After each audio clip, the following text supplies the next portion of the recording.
long before he became the terror of Greece, long before the world learned to pronounce his name with fear. Xerxes was just a boy standing in the shadow of a far greater shadow. He was born in 519 BCE, in the purple chamber of Pasargadae. His father, Darius the Great, was busy carving an empire out of chaos. His mother, Atassa, daughter of Cyrus the Founder, whispered into his infant ear that he was born to rule the world. But even as a child, Xerxes felt it. The throne was too large. The crown weighed more than gold. It weighed with expectation. He watched his father order the crucifixion of 3,000 Babylonian nobles and never blink. He watched his father cut off the nose and ears of rebellious satraps and laugh while they screamed. And in the quiet nights when the palace was asleep, little Xerxes pressed his face into silk pillows and tried to understand. Why did absolute power always smell of blood? Years passed. Darius died. Xerxes, barely 36, put on the crown and discovered the truth. The world is bigger than any one man. Egypt revolted. Babylon revolted again. And then came Greece. 10 years of preparation. A canal cut through Mount Athos. A bridge of boats across the Hellespont. An army so vast that when it drank from rivers, the rivers ran dry. And then, Salamis.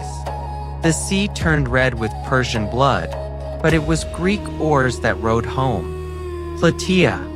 Mycale. The dream shattered. When Xerxes returned to Persia, something inside him had died on those foreign shores. The man who stepped off the royal barge was not the same who had left.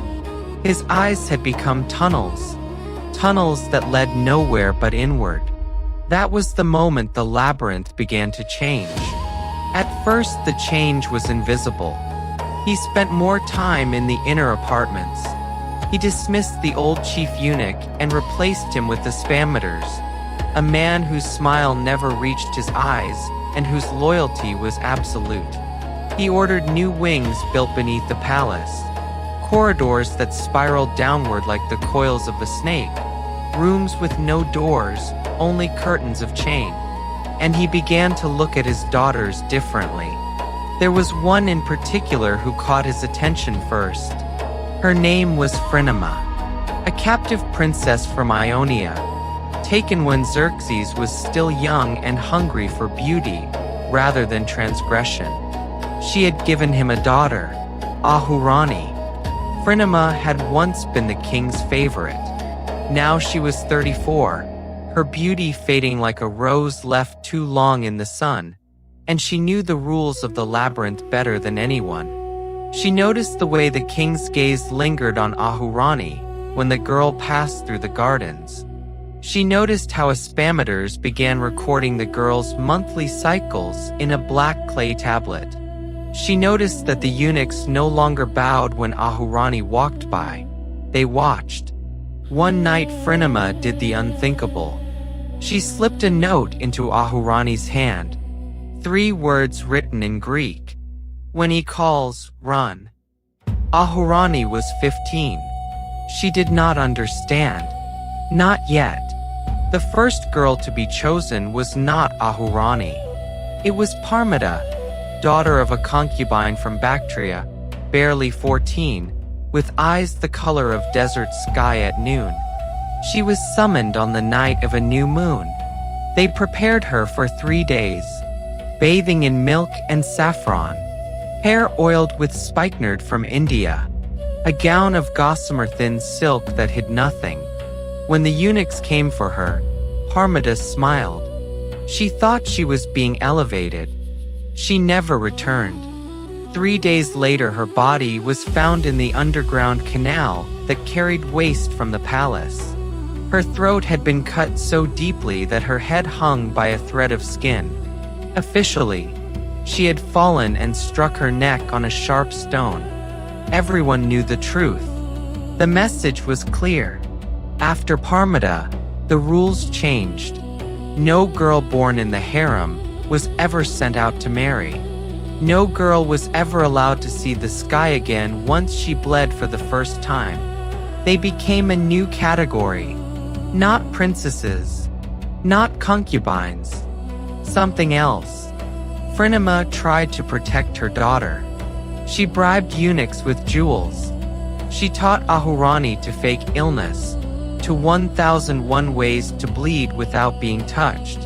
But Aspameters kept the black tablet, and the king grew impatient. One spring evening in 466 BCE, when the moon hung low and red like a wound in the sky, the summons came. Ahurani was led through corridors she had never seen before. Down. Always down. The air grew warmer, heavier, sweeter, until they reached a door made of solid gold, engraved with lions devouring their own tails. Inside was the black hall, mirrors on every wall, a single bed of ebony and ivory in the center. Xerxes stood waiting, barefoot, wearing only a robe of deep crimson. His eyes were worse than Ahurani remembered. They were not eyes. They were holes. He did not speak at first. He simply walked around her, slowly, the way a butcher studies a lamb. Then he stopped behind her and whispered a single sentence that would haunt the dynasty for generations. "You are the only country I have left to conquer." What happened that night was never written down. Some things are too dark even for clay. But 9 months later, Ahurani gave birth to a child that was never acknowledged. The infant vanished the same night.